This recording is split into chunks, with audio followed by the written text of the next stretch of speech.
As we begin, I want to congratulate the entire student body. I thought yesterday was a wonderful display. I hope everybody had fun, and really, I felt like we all represented Baylor really well, heard from a lot of people.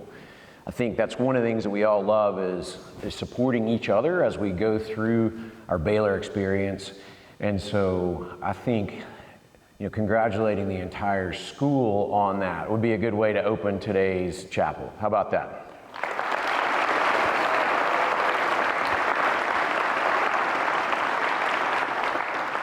We also have a good opportunity to support our Red Raider Nation here later this week, and I'm going to ask some girls to come forward and tell you about that opportunity. So let's give it up for some volleyball girls here. Support the team there, and we'll continue to support each other. I know we've had some great performances in cross country and soccer and many others, and we'll continue to do that. So today's chapel talk is about numbers. Well, at least a little bit. Specifically the numbers 132, 336, 1113. And it'll also be a little bit about the number 100. So let's get started. As far back as I can remember, I have loved numbers. I liked counting things as a little boy. I loved, finally remember my teacher challenging us in elementary school to learn and then recite the multiplication tables. I don't know if other people enjoyed that. I did. Maybe you do remember that, right? I also loved the challenge of solving problems, making sense of the world, and just loved math in general. And that continued when I got to Baylor. I remember each of my math teachers from 7th grade through 12th grades. Remember, we didn't have 6th grade back then. From Mr. Brewster, my 7th grade pre-algebra teacher, to Mr. Bradford in Algebra 1, to Mr. Abel in geometry, to Mr. Rush in Algebra 2, Mr. Hale in pre-cal, and then back to Mr. Rush for AP Calculus my senior year. The fact that I remember each one of my math teachers from so long ago is really one of the more remarkable aspects of Baylor. In fact, if I go back and think hard enough, I can remember every single one of my teachers during my 6-year Baylor career. In contrast, I can only remember the name of 2 of my college professors during my 4 years in college, and maybe 2 from graduate school. I predict many of you sitting in here today, students, will have a very similar experience. You will remember your Baylor teachers way better and way longer than you will your college professors. And why is that? It is because the relationships that are formed here at Baylor will be deeper and will take place both in and out of the classrooms. I remember Mr. Brewster and Mr. Bradford so well because they also coached me in football when I was a student here, in addition to teaching me in math. I remember Mr. Hale so well because he was also my advisor, and he actually organized a trip for a group of us and took us out of the country. It was my first time to ever leave the United States. I could go on and on about all my teachers and the investment they made in me. In fact, I could expand those relationships beyond the classroom to many areas of campus life, where we have so many opportunities to get to know and learn from interesting adults. In fact, and this is a big number, there are 336 adults that make up the Baylor community. From teachers to the security team, from coaches to the dining hall team, from the staff and administration to the maintenance team, and many others, and everyone in between. Baylor is special because the adults are here and invest in each of you and teach you way more than what is on the syllabus or in the textbook. They teach you about life. Baylor has been around for 132 years, and I predict that is why so many people have dedicated their lives to Baylor over the years, is because they want to invest in you. That's why your teachers, your coaches, and others have chosen their path in life so that they can form these relationships and influence you in such positive ways. I also got to know other Baylor adults while I was a student, and I encourage you to take time to do so as well. Knowing them, just like knowing anyone, is a two-way street. It takes effort. Get to know other members of the community. I remember vividly interactions with Miss Kitty, who was working here when I was in 7th grade in a very different looking student center, and the lessons she taught us about how to behave. Lessons that came with consequences if we did not. You should ask her about the consequences that used to exist in the student center. Getting back to math, I finally remember the stories of teachers who told me about their lives outside of Baylor. John Bradford, my 8th grade teacher, was a fighter pilot in Vietnam before teaching at Baylor, and he would also tell us stories about dodging enemy fire and how scary it was. And he found some amazing ways to relate that to the math problems that we were solving. I think that was brilliant in retrospect.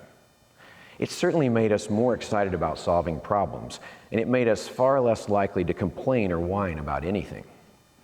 I even remember the math teachers that I did not have. Legends like Ron Stewart and Dan Kennedy, the voice of the Red Raiders, who had been announcing games since I played right up through yesterday's amazing performance. I remember them way more for how they treated me and the interesting things they taught me outside of the classroom. Baylor teachers are so interesting and leaders in their own right. Ron Stewart was a true pioneer in the world of whitewater kayaking, with numerous first descents of creeks and rivers all over the Southeast. And Dan Kennedy pioneered teaching calculus at the high school level and literally wrote the calculus textbook the College Board was using for their first AP Calculus course. I could go on and on. Again, you have 336 opportunities to learn from the adults on this campus, and I hope you take advantage of these opportunities. However, as much as I like numbers, I do worry about numbers. Specifically, I worry how much we obsess over certain numbers in an unhealthy way. What numbers am I talking about? There are two main areas that I want to address in terms of numbers that concern me. Number one, in academics. In a school community, we have to be careful not to let the numbers define us. We need to focus on learning more than just to make a grade. Our grades, while important, do not define us. Our SAT and ACT scores do not define us. Our AP scores do not define us. Don't get me wrong, I want you to perform at your best, of course, but I want you to truly love learning and not just focus on the number you receive on the paper, the test, or in the class overall. Don't be so worried about the grade that you miss what your teachers are actually saying. Remember that each of your teachers is interesting if you take the time to get to know him or her. Listen to what they have to say about their subjects, but they have way more to teach you than just that. Baylor teachers, to me, are some of the most interesting people in the world if you take the time to get to know them, and I encourage you to do so. Second area of concern for me with numbers is about social media. Just like your grades don't define you, the numbers that are associated with your social media accounts do not define you. Your numbers of followers do not define you. Your numbers of likes on posts do not define you. The number of links or streaks in Snapchat do not define you. It's easy to get caught up in all this. I get it. It's easy to confuse following someone with actually knowing someone. Just like I hope you get to know your teachers, I hope you take the time to get to know your classmates.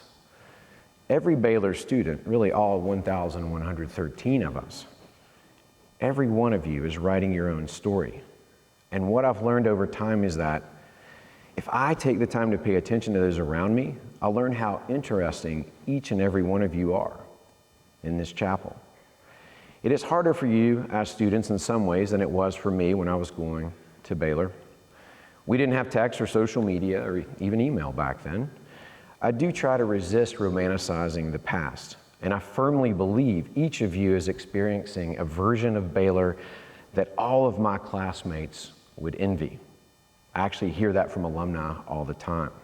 They want to attend the Baylor that you attend right now. However, with all the benefits of today's Baylor, your challenges are also significant. It's harder to live in the moment, to be truly present, to focus on what your teachers are saying, to focus on what your classmates and friends are saying.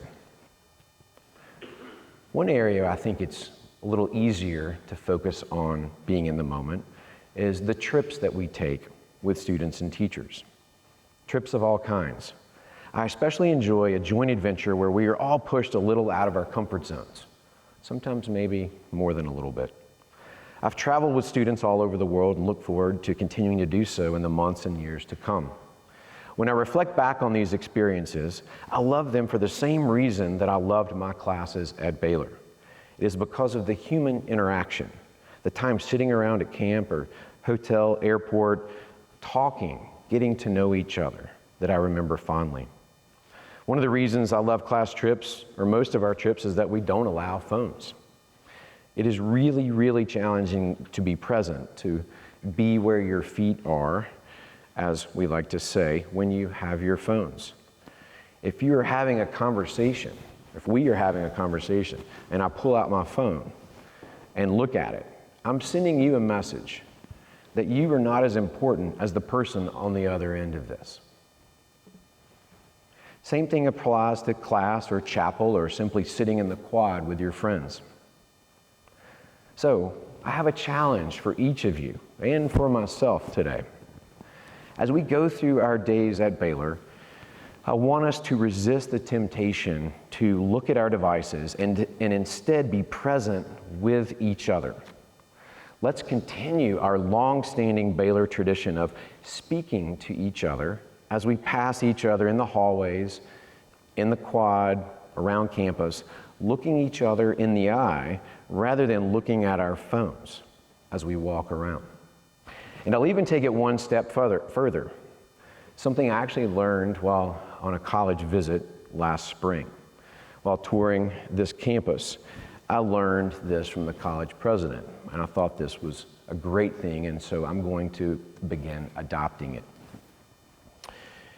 If any student sees me looking at my phone for any reason other than to take a photo or to make a phone call outside of my office, then I want you to hold me accountable.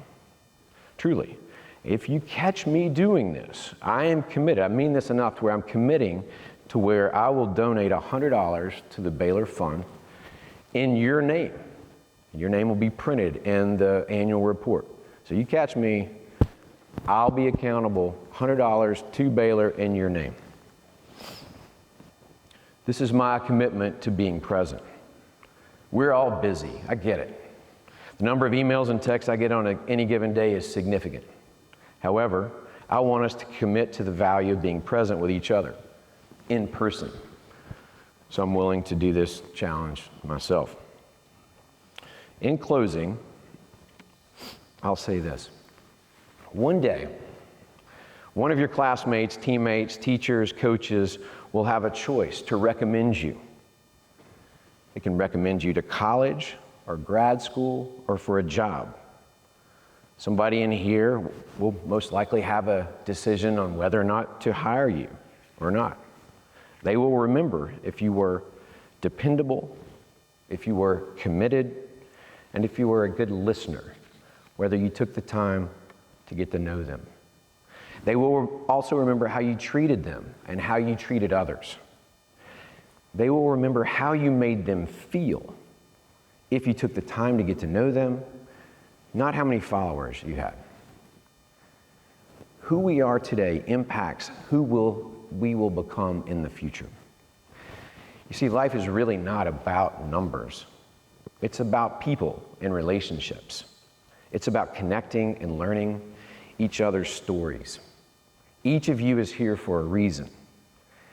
Let's continue to get to know each other, and we will all enjoy a better, more connected future together. Thank you, and go Big Red.